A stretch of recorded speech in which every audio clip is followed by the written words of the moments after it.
മലമ്പുഴ CPM-ന്റെ കുത്തക മണ്ഡലമാണെന്നാണ് വെപ്പ്. മണ്ഡല രൂപീകരണ നാളു മുതൽ ഇന്നുവരെ ഇടതുപക്ഷ പ്രതിനിധികൾ മാത്രമാണ് മണ്ഡലത്തിൽ നിന്ന് വിജയിച്ചിട്ടുള്ളത്. അതുകൊണ്ട് തന്നെ ഇക്കുറി ഇടതുപക്ഷത്തിന്റെ ചില കുത്തക സീറ്റുകൾ കോൺഗ്രസ് ലക്ഷ്യം വെക്കുന്നുണ്ടെങ്കിൽ അതിലൊന്ന് തീർച്ചയായും മലമ്പുഴയാണ്.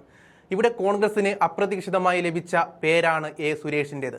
VS-ന്റെ വലം കൈയാണ് സുരേഷ്. ആ സുരേഷ് UDF സ്വതന്ത്രനായി മണ്ഡലത്തിൽ ഇറങ്ങുമ്പോൾ കോൺഗ്രസിന് വലിയ പ്രതീക്ഷയാണ്. അതേസമയം സുരേഷ് മത്സരിച്ചോ, പക്ഷേ ചിഹ്നം കൈപ്പത്തിയായിരിക്കണമെന്ന നിലപാട് കോൺഗ്രസ് സ്വീകരിച്ചു കഴിഞ്ഞു. ഇതോടെ കൈപ്പത്തി ചിഹ്നത്തിൽ തന്നെ സുരേഷ് ഇറങ്ങുമെന്നാണ് ഈ ഘട്ടത്തിൽ ഉറപ്പിക്കാം. നിയമസഭാ തെരഞ്ഞെടുപ്പിൽ മലമ്പുഴ മണ്ഡലത്തിൽ കൈപ്പത്തി ചിഹ്നത്തിൽ കോൺഗ്രസ് സ്ഥാനാർത്ഥി മത്സരിക്കണമെന്ന മണ്ഡലം തല അവലോകന യോഗമാണ് തീരുമാനിച്ചത്. മലമ്പുഴ മണ്ഡലത്തിൽ നിന്നുള്ള DCC ഭാരവാഹികൾ, മണ്ഡലം പ്രസിഡന്റുമാർ, ബ്ലോക്ക് കോൺഗ്രസ് ഭാരവാഹികൾ എന്നിവരാണ് അവലോകന യോഗത്തിൽ പങ്കെടുത്തത്. AICC സെക്രട്ടറി PV മോഹനന്റെ സാന്നിധ്യത്തിൽ ചേർന്ന യോഗത്തിലാണ് കൈപ്പത്തി ചിഹ്നത്തിൽ തന്നെ മത്സരിക്കാൻ തീരുമാനിച്ചിരിക്കുന്നത്. മണ്ഡലത്തിലെ വോട്ടർ പട്ടികയിൽ പേര് ചേർക്കുന്നതിന്റെ പുരോഗതി ഉൾപ്പെടെ വിലയിരുത്താൻ ചേർന്ന യോഗത്തിലാണ് കൈപ്പത്തിയിലേക്ക് കാര്യങ്ങൾ എത്തിയത്. സുരേഷ് മലമ്പുഴയിൽ UDF ആവശ്യപ്പെട്ടാൽ സ്ഥാനാർത്ഥിയാവുമെന്ന് വ്യക്തമായ സാഹചര്യത്തിലാണ് യോഗ തീരുമാനം വന്നത്.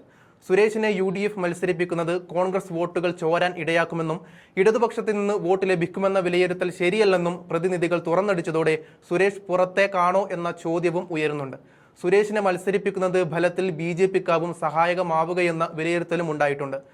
2016, 2021 തിരഞ്ഞെടുപ്പുകളിൽ മലമ്പുഴ മണ്ഡലത്തിൽ UDF 3-ാം സ്ഥാനത്താണ്. മണ്ഡലത്തിൽ UDF സംവിധാനം ശക്തമല്ലെന്നും ഭാരവാഹികൾ AICC-യെ അറിയിച്ചിട്ടുണ്ട്. 3-ാം സ്ഥാനത്ത് നിന്ന് BJP-യെ പിന്നിലാക്കി 2-ാം സ്ഥാനത്തേക്ക് ആദ്യം എത്തണം. അവിടെ നിന്ന് വേണം വിജയം സ്വപ്നം കാണാനെന്നും നേതാക്കന്മാർ മുന്നറിയിപ്പ് നൽകുന്നുണ്ട്. 1965 നിലവിൽ വന്ന മലമ്പുഴ മണ്ഡലത്തിൽ നാളിതുവരെ CPM മാത്രമാണ് ജയിച്ചിട്ടുള്ളത്. VS അച്യുതാനന്ദനും EK നായനാറും T ശിവദാസനും ഉൾപ്പെടെ പാർട്ടിയുടെ തലപ്പൊക്കമുള്ള നേതാക്കന്മാർ പലവട്ടം പ്രതിനിധീകരിച്ച മണ്ഡലമാണിത്. പ്രഭാകരനാണ് നിലവിലെ സിറ്റിംഗ് MLA. VS-ന്റെ വിശ്വസ്ത അനുയായിയായിരുന്ന സുരേഷിനെ സ്ഥാനാർത്ഥിയാക്കുന്നതിലൂടെ മണ്ഡലത്തിൽ ഏതെങ്കിലും രീതിയിൽ ചലനമുണ്ടാകുമെന്നാണ് UDF പ്രതീക്ഷിക്കുന്നത്.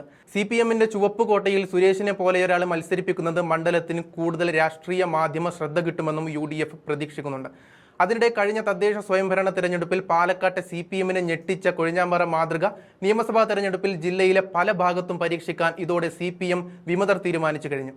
CPM വിമതരും UDF-ഉം ജില്ലാ CPM നേതൃത്വവുമായുള്ള തർക്കം കടുത്ത വിഭാഗീയതയിലേക്ക് നീങ്ങിയപ്പോൾ വിമത വിഭാഗം CPM നേതാക്കൾ UDF-നൊപ്പം ചേർന്ന് ഇന്ത്യ മുന്നണിയായി തദ്ദേശ തെരഞ്ഞെടുപ്പിൽ കൊഴിഞ്ഞാമ്പാറ പഞ്ചായത്തിന്റെ ഭരണം പിടിച്ചെടുത്തിരുന്നു. ഇതേ മാതൃകയാവും നിയമസഭാ തെരഞ്ഞെടുപ്പിലും പരീക്ഷിക്കുക. ഇതോടെ പാലക്കാടിന് പുറമെ 2-ഓ 3-ഓ മണ്ഡലങ്ങൾ കൂടി ഇക്കുറി UDF-നൊപ്പം എത്തുമെന്നുറപ്പിക്കാം. നേരത്തെ പാലക്കാട് മാത്രമായിരുന്നു ആ ജില്ലയിൽ UDF അക്കൗണ്ടിലുണ്ടായിരുന്ന ഏക മണ്ഡലം. അവിടെ നിന്ന് ഈ സമീപനത്തിലൂടെ 3 സീറ്റുകൾ അധികമായി പിടിക്കാമെന്ന് UDF ഉറച്ചു വിശ്വസിക്കുന്നുമുണ്ട്. വിമതരുടെ പക്ഷത്തേക്ക് മുൻ MLA PK ശശിയെ കൊണ്ടുവരാനുള്ള ശ്രമങ്ങളും നടക്കുന്നുണ്ട്.